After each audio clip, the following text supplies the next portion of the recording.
राधे दोस्तों, ओम नमः शिवाय। दोस्तों, सावन का पवित्र महीना चल रहा है। कल है 6 अगस्त।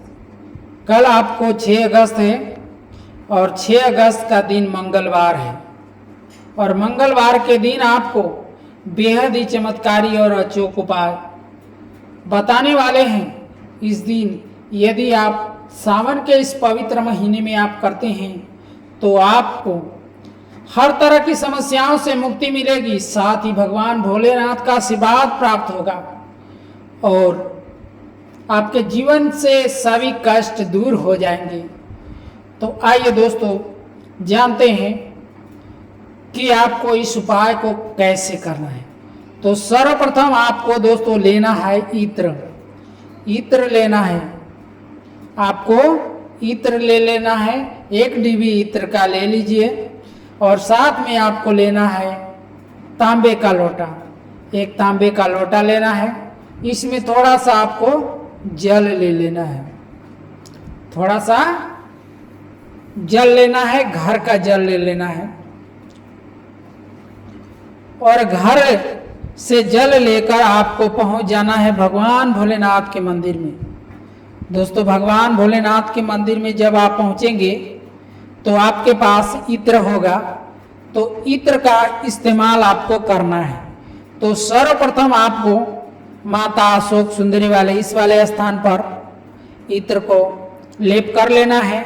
फिर ये कटे वाले भाग में माता पार्वती वाले स्थान पर आपको इसको लगा देना है।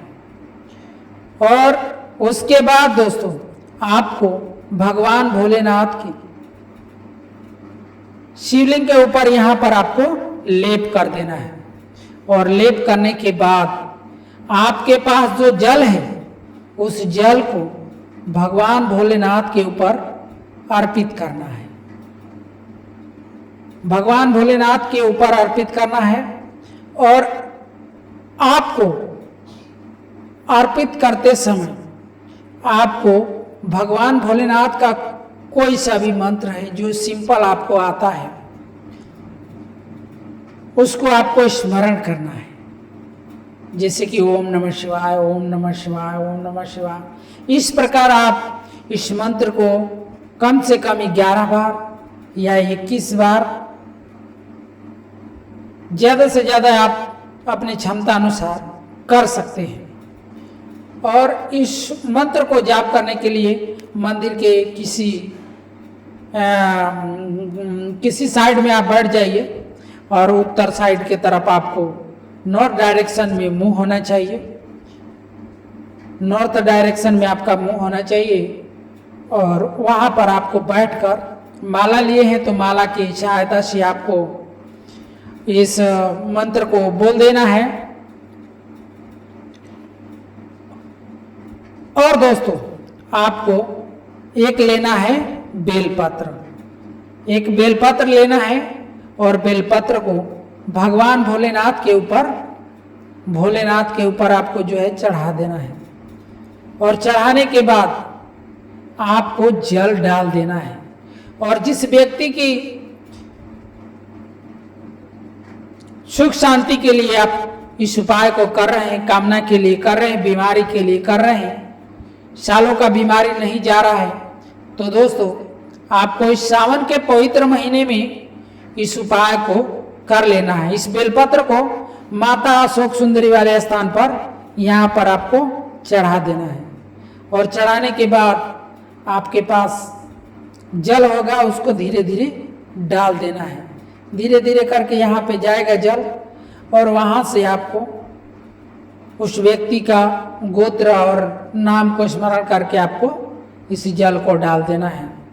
और थोड़ा सा जल यहाँ से आपको रोक लेना है और उस जल को ले जा करके उस व्यक्ति के ऊपर छींटा मार देना है। और घर के मुख्य द्वार पर आपको जल जरूर छिड़कना है दोस्तों। इस प्रकार बीमार व्यक्ति तो बीमारी से मुक्ति मिल जाएगी उसको, लेकिन आपको घर में सुख संपत्ति और संपन्नता के लिए इस उपाय को करने के बाद समस्याएं दूर होंगी तकलीफें कम हो जाएंगी। आप जो चाहते थे आपका मनोकामना धीरे धीरे पूर्ण होगा। यदि इच्छानुसार सावन के इस पूरे महीने में यदि सोमवार के दिन पूरा सोमवार को अगर करते हैं तो बेहद ही लाभ प्राप्त होगा। और सावन का पूरा महीना आपको दोस्तों संपूर्ण रूप से कहा जाता है कि भगवान भोलेनाथ पृथ्वी पर ही वास करते हैं। तो ऐसे में यदि पूरे महीने इस उपाय को कर लेते हैं तो आपको मनचाहा फल की प्राप्ति हो जाएगी। और घर में तकलीफें जो थी, जो आपका ज़्यादा से ज़्यादा पैसा बीमारी में जा रहा था, वो सभी भगवान भोलेनाथ के आशीर्वाद से संपन्न हो जाएंगे, कम हो जाएंगे, कष्ट से मुक्ति मिल जाएगी। तो दोस्तों आइए हम लोग अगला उपाय के बारे में बात करते हैं। तो अगला उपाय दोस्तों अगला जो उपाय है दोस्तों, आपको पीपल के एक पत्ता लेना है। आपको सिर्फ एक पत्ता लेना है और इस उपाय को कर्ज मुक्ति के लिए करना है। यदि आपको कर्ज हो गया है और आप परेशान हैं कर्ज से, तो इस उपाय को जरूर कीजिएगा। और कैसे करना है, इन तमाम जानकारियों को आज के इस वीडियो में हम लोग कवर करने वाले हैं। तो दोस्तों आपको एक पीपल का पत्ता लेना है और आपको चले जाना है बरगद के पेड़ के पास।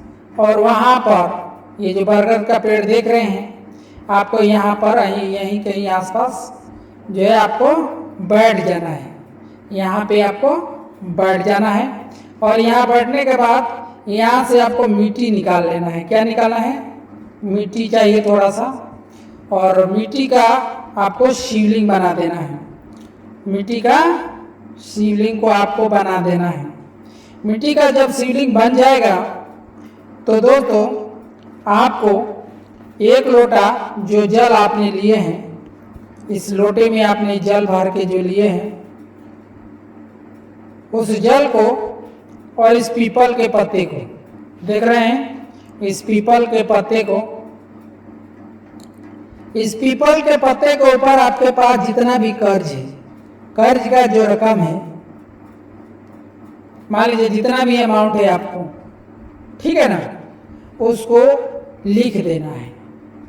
मान लीजिए आपके पास 1 लाख, 2 लाख, 5 लाख, 10 लाख जितना भी कर्जा है, इसको लिख देना है।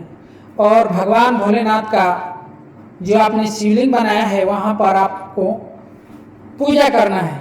चाहे आप दूध ले गए हैं, जल ले गए हैं, जो भी आपके पास सामग्री है, उन सामग्री को जैसे आप मंदिर में चढ़ाते हैं, पूजा अर्चना करते हैं, उस प्रकार कर देना है।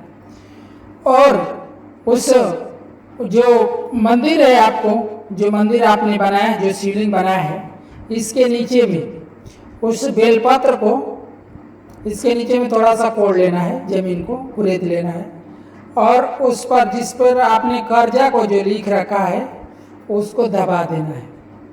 और दबाने के बाद उस आपके पास जो जल है, उस जल को भगवान भोलेनाथ का स्मरण करते हुए आपको जल को चढ़ा देना है। और जल को चढ़ाने के बाद यदि आप 1 माला 2 माला जपते हैं भगवान भोलेनाथ का किसी भी नाम को, हो सके तो बटकेश्वर महाराज का नाम को आप स्मरण करते हैं, तो आपको आसानी होगा इस कार्य को जल्दी संपन्न होने में। नहीं तो भगवान सावन के महीने में भगवान के किसी भी नाम को स्मरण करने से दोस्तों हर मनोकामना जल्दी पूरी हो जाती है। तो इस प्रकार दोस्तों चाहे कर्ज कितना भी बड़ा क्यों ना हो, आपका कर्ज खत्म हो जाएगा। तो इस प्रकार दोस्तों इस उपाय को कर लेना है। यदि आपको समझ में वीडियो में नहीं आया होगा तो कमेंट करके हमें आप पूछ सकते हैं। तो आज के लिए बस इतना ही, एक प्यारा सा कमेंट जरूर कीजिएगा। हर हर महादेव।